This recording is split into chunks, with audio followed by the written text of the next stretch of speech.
Good morning. Today is day 29, and I'm Henry, and you're on my YouTube channel, Henry's Millions. Please resist the urge to be entertained just long enough for us to discuss something thought-provoking.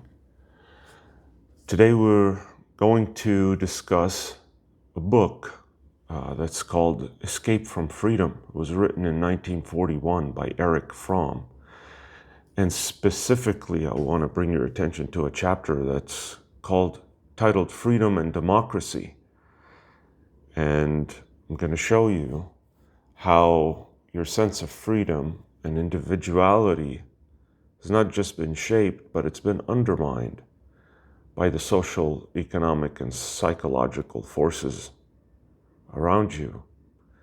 So there is a gap between the democracy you think you're in and the reality of your individual freedom. Fromm saw it in 1941. Amazing how much more real it is today. So in a few minutes, I'm just going to explain a couple of things that are going to be a lot more clearer for you, okay? Number one is the illusion of individuality. Number two, it's the conformity and loss of self. Number three, it's emotional suppression and social pressure. Number four, the role of education and this pseudo-thinking. And then the denial of truth, relativism. That's it. So let's just dig right in, okay? So we're in this very mature global capitalist system. It's amazing that there's just the monopolies that exist there for virtually any industry and category. What is created is a personality that feels powerless, alone, anxious, insecure. Deep down, that's what it is. I mean, you might dress it as something else. So the individual is insignificant and powerless. I mean, that is very clear to see. But we think that we are free to express our thoughts and feelings. The interesting thing is, Fromm, he said this so succinctly. So it's in such an amazing sentence. The right to express our thoughts, however, it means something only if we're able to have thoughts of our own. The right to express our thoughts only means something if we're able to have thoughts of our own. So he says that there's economic conditions that make for increasing isolation and powerlessness of the individual. And it leads to one of two paths, either an escape that we find in an authoritarian character, right? Somebody that's more than happy and willing to go along in an authoritarian environment, or a compulsive conforming in the process where like the isolated individual becomes an automaton, right? Conformist, loses their sense of self, but at the same time consciously believes that he or she is free and subject to himself, right? So our culture fosters this tendency to conform, to fit in. Our spontaneous feelings are suppressed, and our genuine individuality and the suppression of our individuality starts very early, even during our childhood. He gives so many examples and so much treatment of that to show that this starts during childhood, our childhood. Because education results in, he says, the elimination of spontaneity and in the substitution of our original acts, psychological acts, by superimposed feelings, thoughts, and wishes. So the feelings, thoughts, and wishes, which are not our own, are superimposed on us. And he explains how. So suppression or feelings. For example, if you remember when most children, as you remember, have feelings of hostility and dislike, rebelliousness, as a result of their conflict with a surrounding world that blocks their expansiveness. And he says that it's one of the essential aims of education, of the educational process, to eliminate this antagonistic reaction. You might remember it yourself when you were back when you were a child. And the methods are different, and they vary from threats and punishments to frighten the child, to subtler methods like bribery or explanations that confuse a child and make him or her give up their hostility. And the child starts with giving up the expression of their feeling and eventually gives up the feeling itself altogether. So, in addition, the child is taught to suppress the awareness of hostility and insincerity in others. So if you remember when you're a child, like you might dislike somebody for no good reason, but that reaction is discouraged. And it doesn't take long to, when you reach maturity, for the average adult he says, to lose the sense of discrimination between a decent person and a scoundrel. It's amazing because just yesterday, I remembered there was a famous person on social media that I just don't like. And every time this thought comes up, because I see this individual, I want to think to myself, I don't like this person. But then I stop myself and say, oh, I shouldn't feel this way. I shouldn't think this way. And I've done this forever, for years and years. But just last night, because I was reading and researching Fromm's material and thinking about it, I allowed myself to say, hey, I don't need a reason not to like somebody, and it's okay not to like somebody. And so I just allowed myself that. It was just a very liberating feeling. But think of how simple, how trivial something like this is. But we repress or suppress these feelings.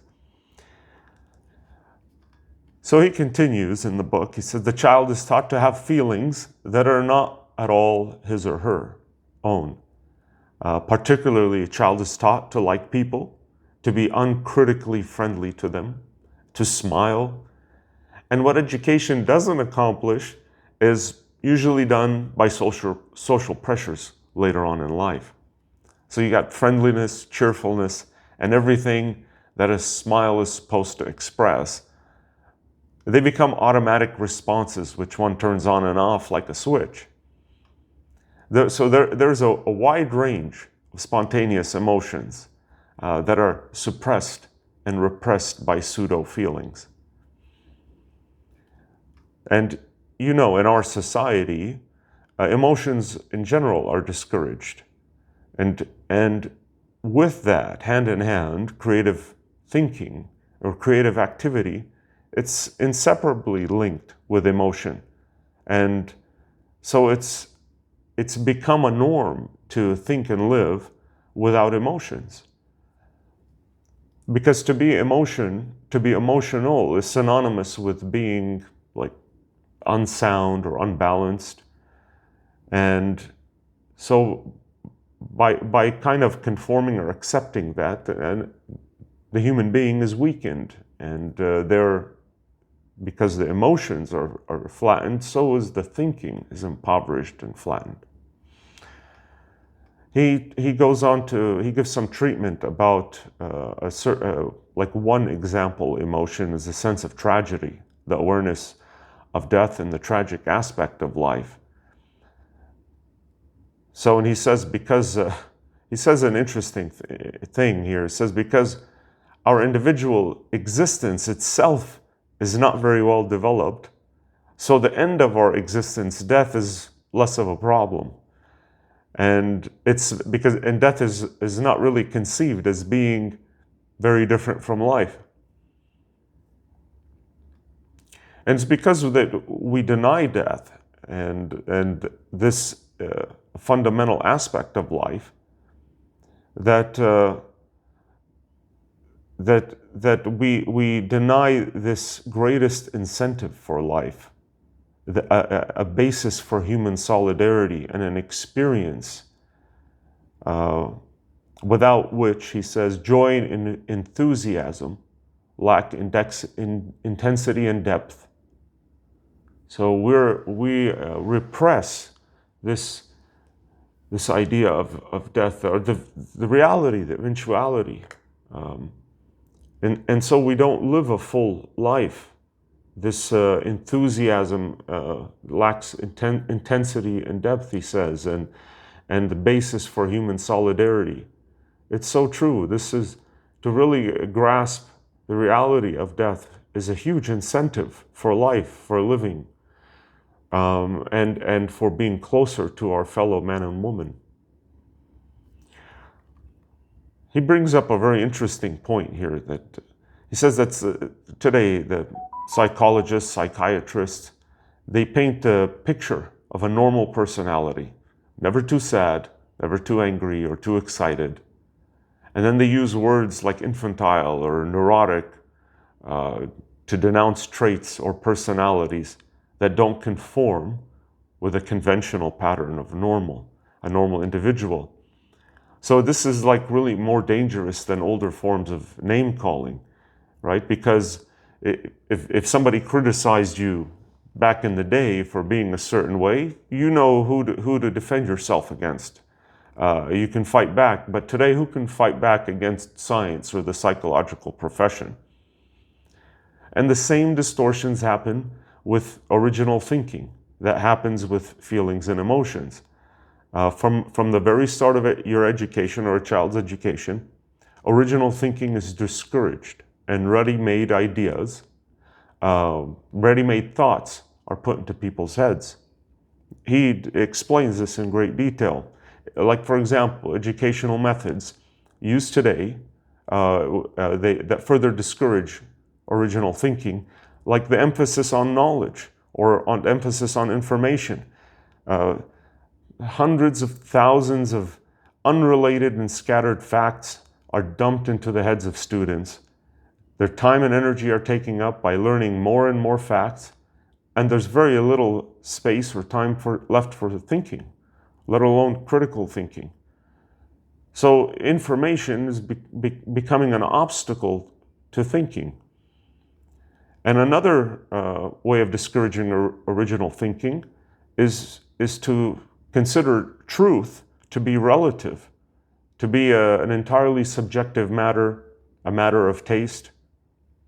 The truth about things, about life, about what's happening around us.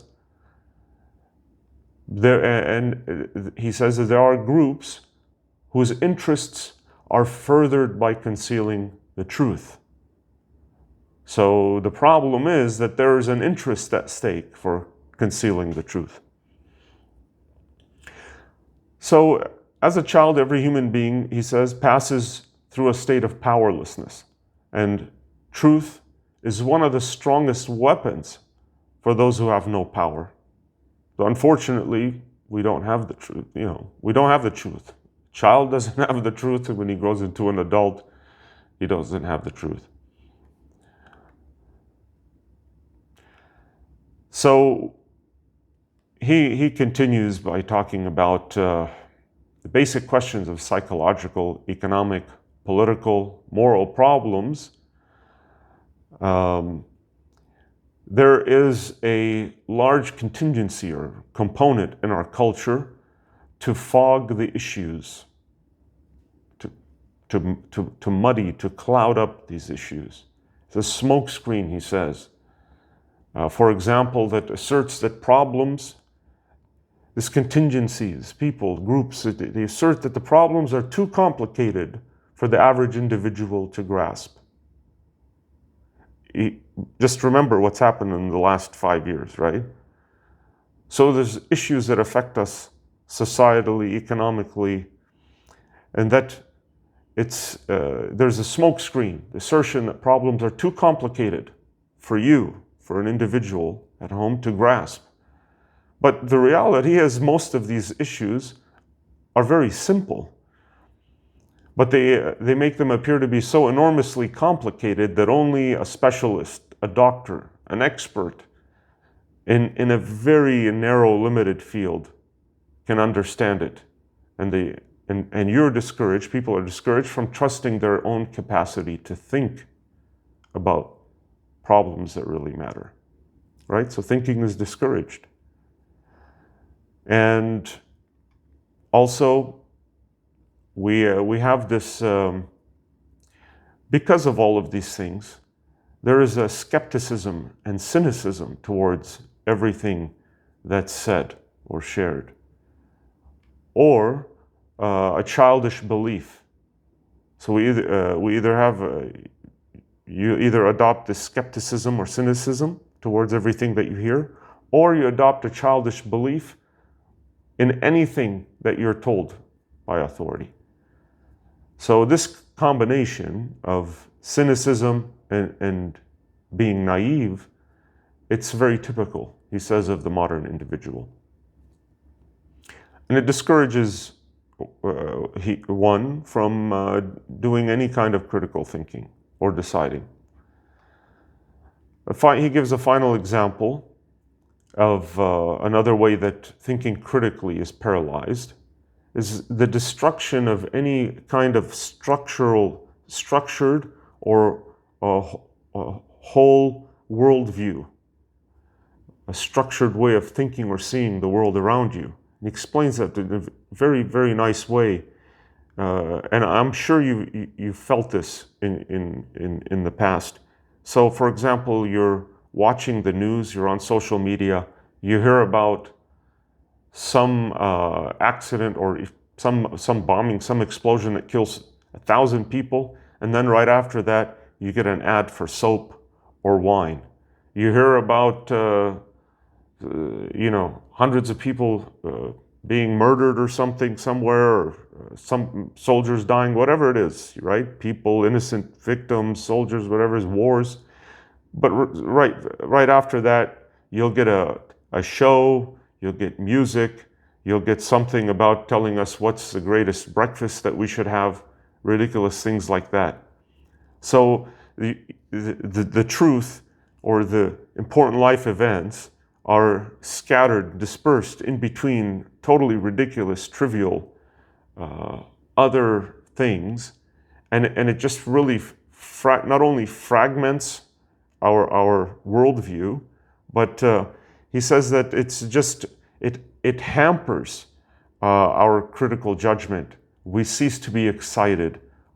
Excited, like our emotional excitement, not joyful or happy, but just our emotions become flattened. We become less responsive, and we become indifferent.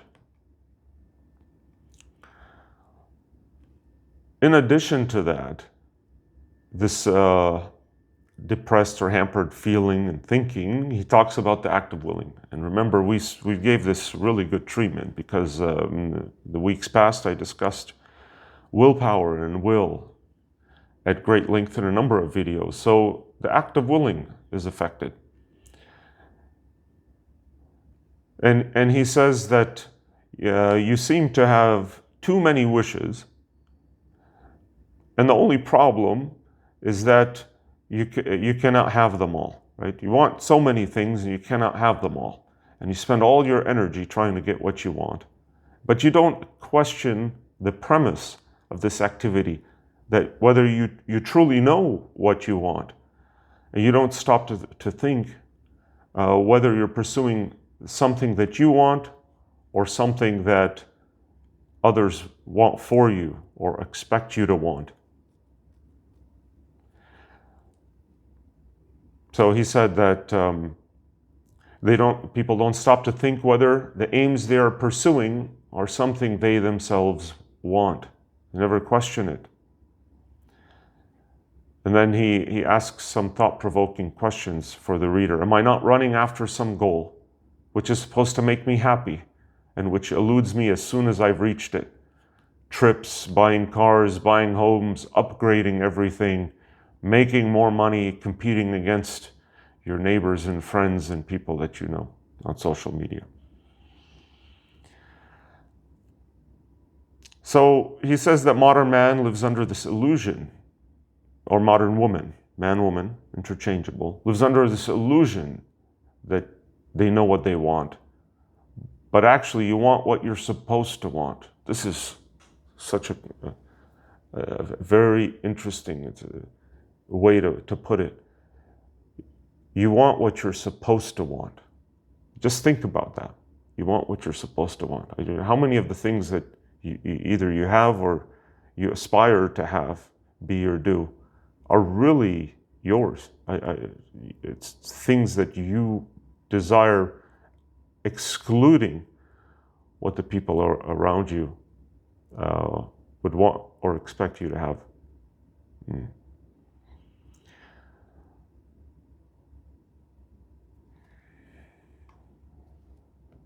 He says that intense activity is often mistaken for evidence of self-determined action, right? So be, do, want. So doing things, accomplishing things, aims, striving for things. He says that our wishes, our thoughts and feelings are not really our own, but they're put into us from the outside. And that's closely linked with the power of, with the problem of authority and freedom. So the good thing is that we freed ourselves from old overt forms of authority, but we have become, Erich Fromm says, we've become the prey of a new kind of authority. We've become automatons who live under the illusion of being self-willing individuals. And because of that, the self, yourself, is weakened. You might feel powerless and extremely insecure, maybe unconsciously, maybe at a deeper level. We lie to ourselves.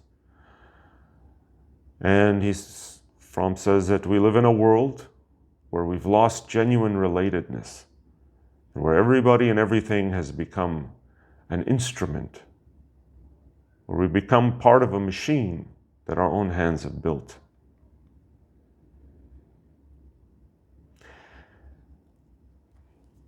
And because of this loss of identity, we have this imperative to conform, to live up to the expectations of others. And if we don't live up to it, we risk being isolated, disapproved of. We risk losing even this identity, and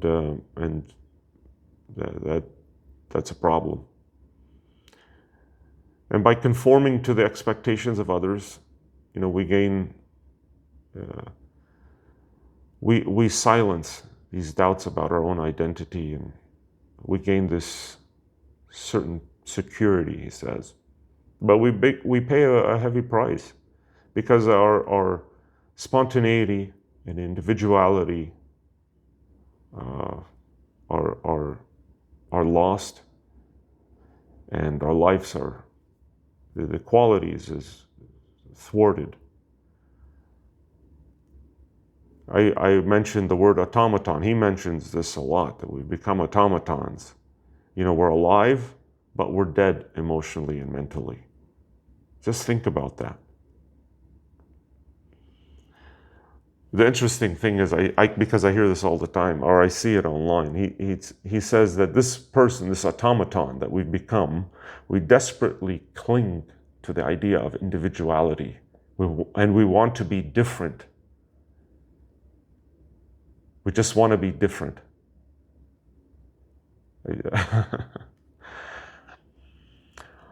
Finally, at the end of this chapter, it's a very, very interesting chapter, he asks, what is the meaning of freedom for the modern man or woman, for you watching? So you've become free from the external bonds that prevent you from doing and thinking as you want. but only if you knew what you wanted, what you thought, and what you felt, but you don't know, he says. He says, you don't know what you want.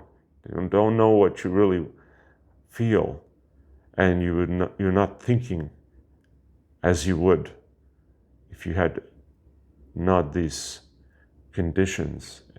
You haven't been conditioned and exposed to these things that we've talked about.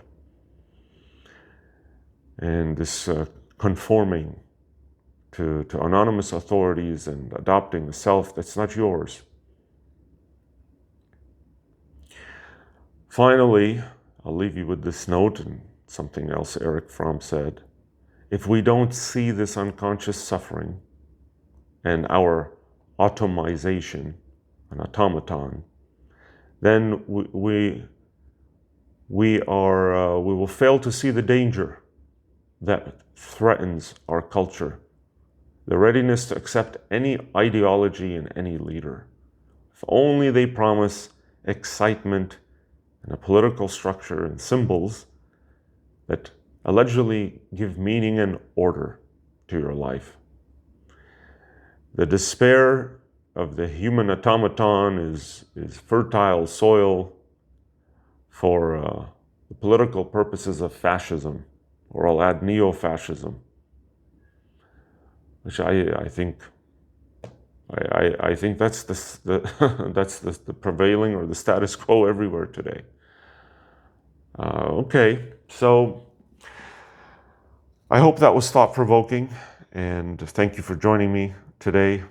If you found this useful, please like and subscribe, and feel free to share the video. Look out for the next day. And there's something new I wanted to tell you at the end of every video, that I wish you creative thought and effortful action. I think this is so crucial. I wish you creative thought and effortful action. Thank you. Oh, come on.